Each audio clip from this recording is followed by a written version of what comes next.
बुजुर्ग हैं, काजी शहर हैं, बहुत बड़े मदरसे के रूह रवा हैं।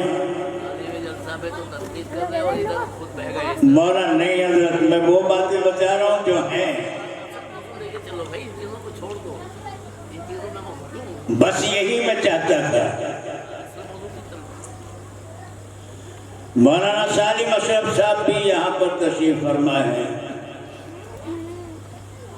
उनके बीच में एक अदना सा तालिब इल्म बैठ गया हूँ। शिकायत ये है कि मैंने सलाम किया और आप हजरात ने मेरे ख्याल से जवाब या तो सुना नहीं या फिर जवाब देने में आपने कंजूसी की। अस्सलामु अलैकुम।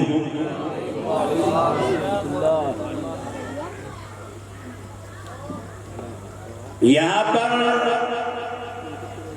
आज मैं दूसरी मर्तबा हाजिर हुआ हूँ।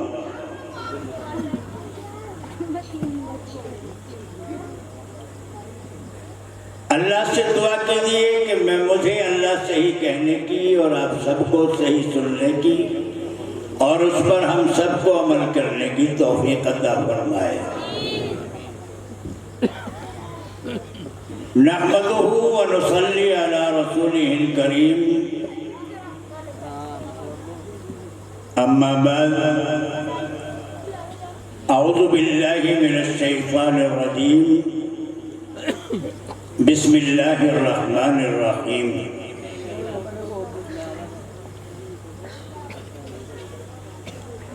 क़ाल अल्लाहु तआला फ़िल क़ुरआनिल मजीद, इन्नल्लाहा ला युग़य्यिरु मा बिक़ौमिन हत्ता युग़य्यिरु मा बिअन्फुसिहिम। सदक़ल्लाहुल अज़ीम। मुझे ज्यादा देर आपके बीच में हायल नहीं रहना। दो चार बातें जो अल्लाह मेरे ज़हन में डालेगा वो बताऊंगा आपको। दुनिया में हर चीज की एक पहचान अल्लाह ने बनाई है।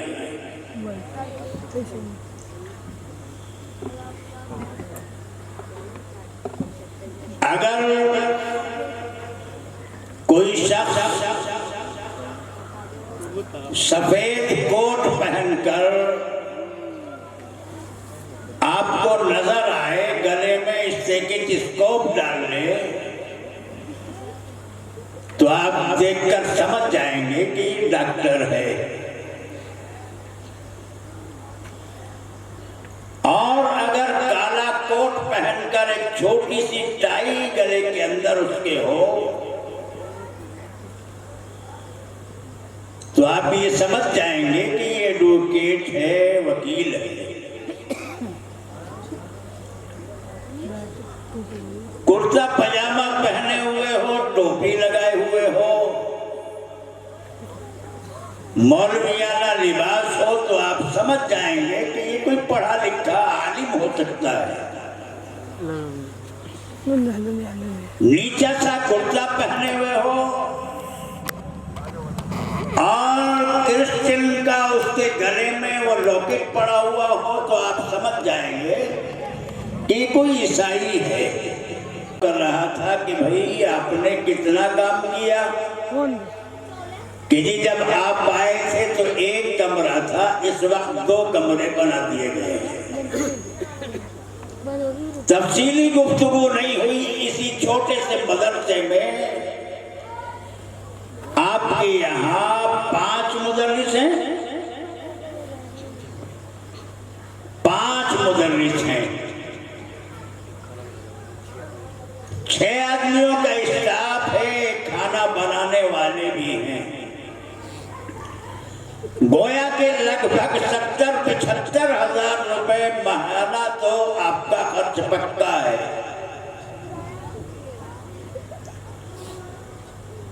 अब ये हालात इस मदरसे के जरिए से बदलेंगे, मगर कैसे बदलेंगे? मौलाना, क्या इस महल्ले में इतने ही आदमी हैं जलसे में आने वाले? कितनी आबादी? अक्सर ये मुसलमानों का इलाका है, मुसलमान बस्ती है, मुसलमान ही यहाँ पर रहते हैं। लेकिन ताज्जुब ये है कि चंद कुर्सियां पड़ी हैं और उस पे भी अक्सर बच्चे बैठे हुए हैं,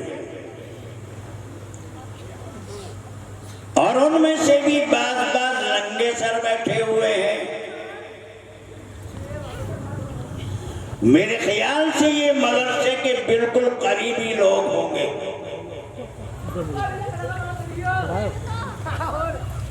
मेरे दोस्तों, अगर हमने अपने हालात नहीं बदले, अपने आप को बदलने की कोशिश नहीं की, तो अल्लाह की मदद हमारे लिए नहीं आएगी।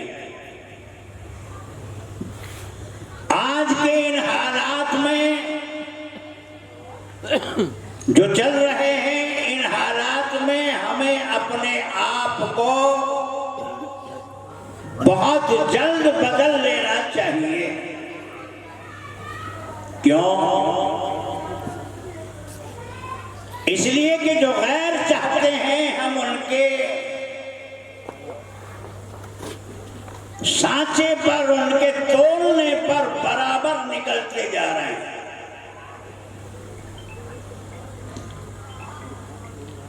इसलिए कि मुसलमान अक्सरियत नमाज नहीं पढ़ती है, वो लोग भी नमाज नहीं पढ़ते।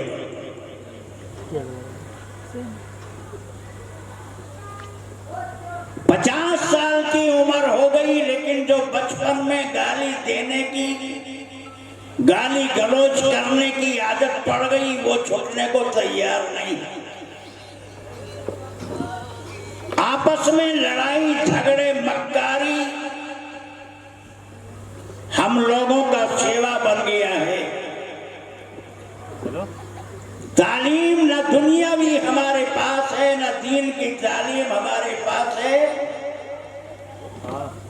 इसलिए आज हमारे पास कोई हमें अपने पास बैठाने को, बैठने को तैयार नहीं। शायद किसी को ये बात बुरी लगे, लेकिन ईमानदारी की बात यही है कि आज मुसलमान सबसे पीछे अगर है तो एजुकेशन में है। जब तक तेरे पास तालीम रही, अब से तकरीबन 500-700 साल पहले की तारीख उठाकर देखो, 3 बर्रे आज़म पर मुसलमानों की हुकूमत रही है। दूसरे लोग गधे घोड़े मारते हुए फिरते थे, जानवरों को मारते हुए फिरते थे।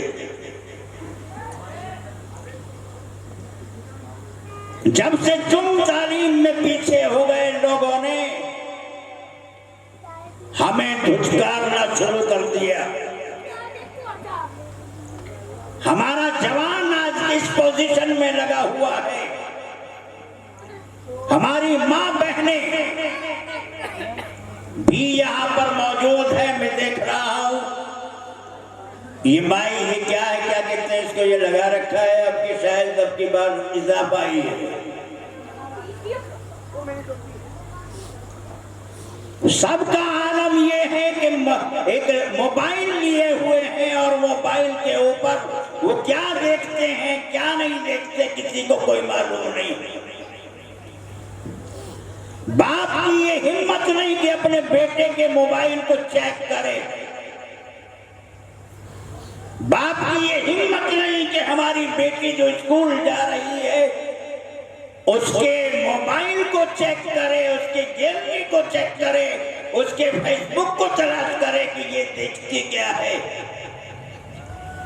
आज हमें खुशी नजर आ रही कि हमारी बेटी पढ़ रही है। आज हम खुश हो रहे हैं कि हमारी औलाद पढ़ रही है। आज हम खुश हो रहे हैं कि हमारा लड़का स्कूल में जा रहा है। लेकिन तुझे ये मालूम नहीं कि कहीं ऐसा ना हो कि ये गलत सोसाइटी में जा पड़ा हो, कहीं इसकी लोकलिटी खराब तो नहीं हो रही, कहीं किसी बुरे कल्चर में तो ये जिंदगी नहीं गुजार रहा। आज हम नहीं कर रहे हैं बल्कि हमें छूट दी जा रही है। अब से पहले भी सबसे ज्यादा अगर किसी ने मुखालफत की है तो ये मजहब इस्लाम है। हर दौर में मुसलमानों की मुखालफत की गई और ये कोशिश की जाती रही है कि कैसे ही मुसलमान कुरान से हट जाए। और आज मेरे दोस्तों ये जो परेशानियां आ रही हैं ये सबसे ज्यादा इसीलिए आ रही है कि हमारा बड़ा भी, छोटा भी, बहन भी, बेटी भी कुरान करीम के करीब नहीं है। कुरान पाक पढ़ लिया, जुज़ान में बंद है, उसे रोजाना कोई देखने को तैयार नहीं है, उसे पढ़ने को तैयार नहीं है, उसके ऊपर गर्द जम गया है, उसे साफ करने के लिए कोई तैयार नहीं है। बड़े लोगों का ये हाल है कि बस दुनिया कमाने के चक्कर में लगा हुआ है, तुझे पता नहीं है कि तुझे मरना भी है। अरे दुनिया का क्या है? फरमाया फइन्न दुनिया खुलिकत लकुम, ये दुनिया जो जहां आप देख रहे हैं, ये जमीन, ये आसमान, ये चांद, ये सूरज वगैरह वगैरह जो कुछ नजर आ रहा है, ये सोना, ये चांदी, सब कुछ अल्लाह ने फइन्न दुनिया खुलिकत लकुम, तेरे लिए पैदा की है। खूब कमाओ इस दुनिया को, लेकिन फरमाया वइन्नकुम खुलिकतुम लिल-आखिरह, तुम्हें मैंने अपने लिए पैदा किया है, तुम्हें मैंने इसलिए पैदा किया कि तुम मेरे सामने झुको। वमा खलक़तुल जिन्ना वल इंसा इल्ला लियअबुदून, मैंने जिन और इंसान को अपनी इबादत के लिए पैदा किया है, इसलिए नहीं बनाया कि तू दुनिया कमा और खा, गुलछर्रे उड़ा, अय्याशियों में, मक्कारियों में, फरेबों में घिर करके और यूं ही अपनी जिंदगी बर्बाद करके आ जाए। रोजी के देने वाले तो हम हैं। पढ़ो आगे कुरान पाक की है, जिसे चाहूंगा बेहिसाब रोजी अता करूंगा। इन्नल्लाह यर्ज़ुक़ु मन यशाउ बिग़ैरि हिसाब। हज़रत अब्दुल्लाह इब्न अब्बास रज़ियल्लाहु तआला अन्हु ने लियाबुतून की तफसीर लियारिफून से फरमाई कि हमने जिन और इंसान को अपनी पहचान के लिए पैदा किया है।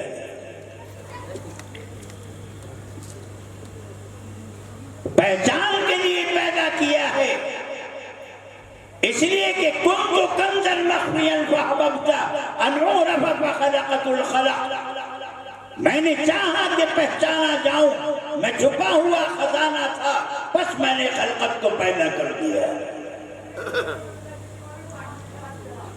अल्लाह ने इंसान को बना दिया और ऐसा बनाया, इंसान अगर अपने ऊपर गौर करे तो खुदा की कसम एक सांस का भी शुक्रिया नहीं अदा कर सकता। गौर तो कर, अल्लाह ने तुझे किस कदर कीमती बनाया है। मिसाल के तौर पर एक शख्स लकोदक मैदान से गुजर रहा था। छोटी सी बात करूंगा, ज्यादा टाइम भी नहीं है और काम भी नहीं है। अचानक उस चलने वाले मुसाफिर ने देखा कि महल है, एक आलीशान महल है, उसके पास कुछ नहीं है, बेसरो सामाने की खाने के लिए न पहनने के लिए जा रहा है। जब ये इस मकान के करीब पहुंचा तो उसके पहरेदारों ने, दरबानों ने उसका खैर मकदम किया, इस्तकबाल किया और यूं कहा कि ये मकान तेरा है, तुम इसके अंदर दाखिल हो जाओ। अब ये इंसान ताज्जुब में है, अंदर गया, देखा सब कुछ जो जरूरियात इंसानी हो सकती है सब के सब उसके अंदर मौजूद है। वो बाहर आया, दरबानों से पूछा कि भाई मुझे ये तो बताओ कि ऐसी करीम जात कौन है जिसने बगैर किसी कीमत के, बगैर किसी मुआवजे के मुझे ये इतना बड़ा महल अता फरमाया है कि भाई हमें तो मालूम नहीं, जो हमसे पहले रहने वाले हैं उनसे मालूम करो। क्या करोगे? मैं उसका शुक्रिया अदा करना चाहता हूं। इसको कुरान ने हमें वादे करके बताया, फसलू अहल ज़िक्र इन कुंतुम ला तालमून, अगर तुम नहीं जानते तो किसी अहले इल्म से मालूम कर लो। इस तमहीद के बाद जानना चाहिए दोस्तों कि ये हमारे पास जो जिस्म है ये एक महल है।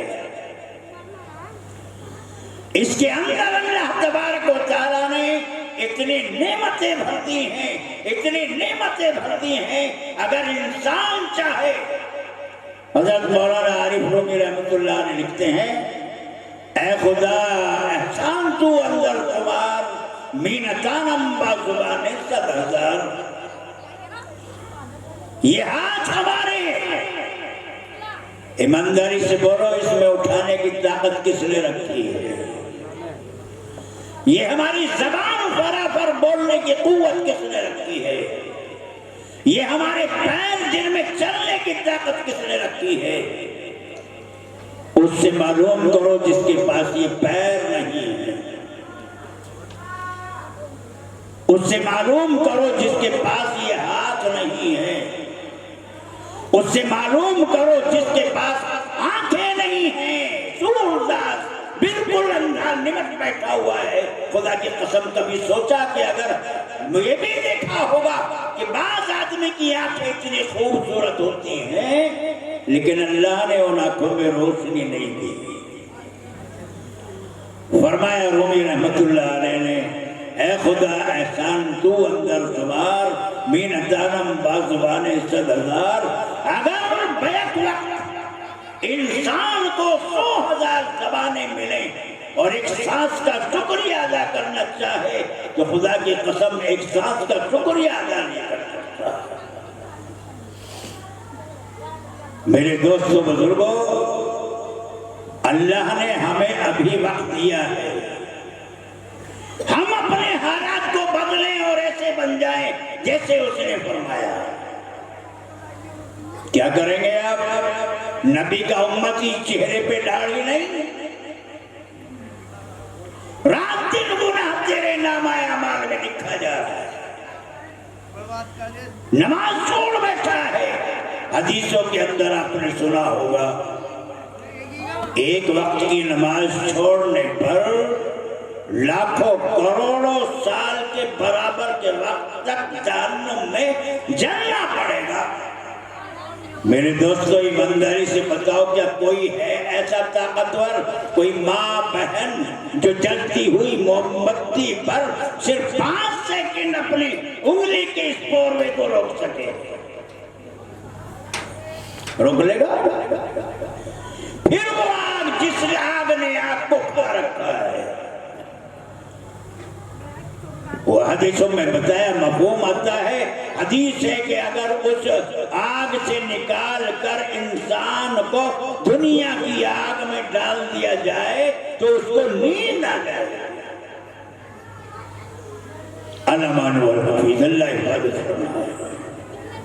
हमारी माँ बहनें भी सुन रही होंगी, तुम भी अपने हालात बदलो। चुगलखोरी जबरदस्त होती है औरतों के अंदर, सबको नहीं कहता इल्ला माशाअल्लाह, बिल्कुल बात नहीं आती।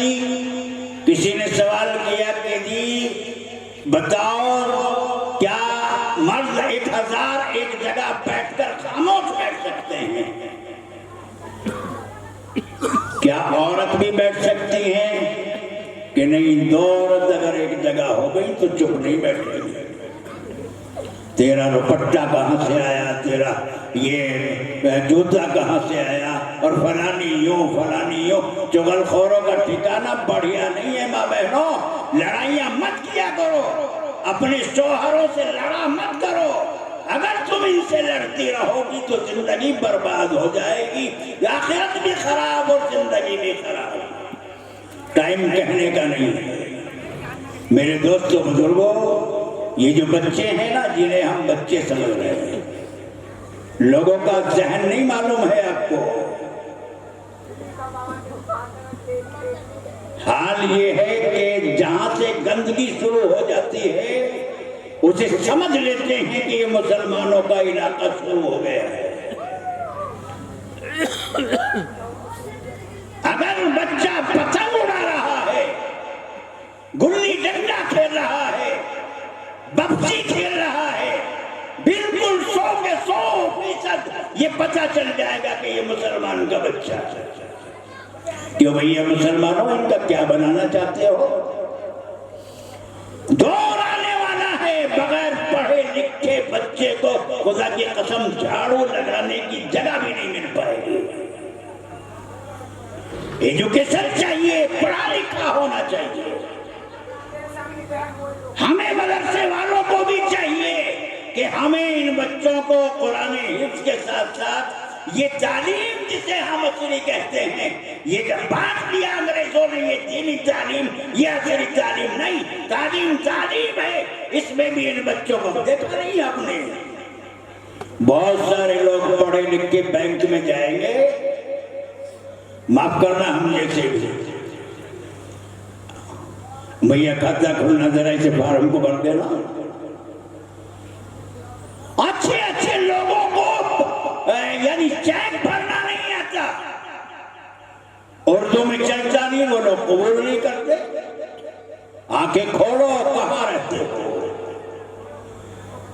आज सच्चर कमेटी की रिपोर्ट बहुत दिन पहले आई थी, 2% मुसलमान पढ़े लिखे, बाकी 98% कहां गए? वही हाल आज भी हो रहा है मेरे दोस्तों।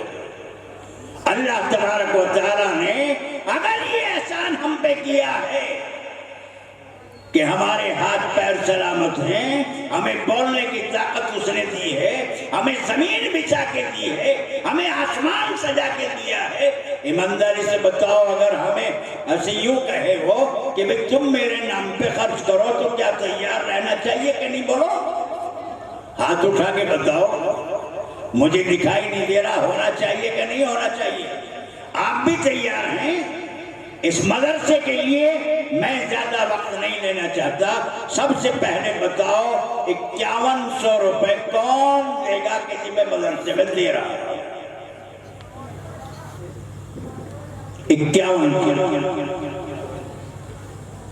खुशी की बात यह है कि आपके इस छोटे से मदरसे ने 2 हाफिज कुरान आपको दिए। मैंने पूछा उनसे कि भाई कुल बच्चे कितने हैं? उन्होंने तादाद बताई। पढ़ाने वाले कितने हैं? तनख्वाह कितनी है? दोस्तों, ये बड़ी अच्छी बात है, बच्चा है अभी मदरसा, लेकिन 9000 रुपए फी का तनख्वाह बताई मौलाना ने। 5 पढ़ाने वाले, छठे रोटी पकाने वाले, 45-50 हजार रुपए महीने का खर्च तो आपके पास यही मौजूद है। इसलिए मेरे दोस्तों बुजुर्गों, असली बात तो ये कि अपने आप को बदल डालो, लिबास को बदल डालो अपने। माफ करना कहना कुछ मुझे इससे कोई सरोकार नहीं है, अलबत्ता नमाज पढ़ने की आदत डालो।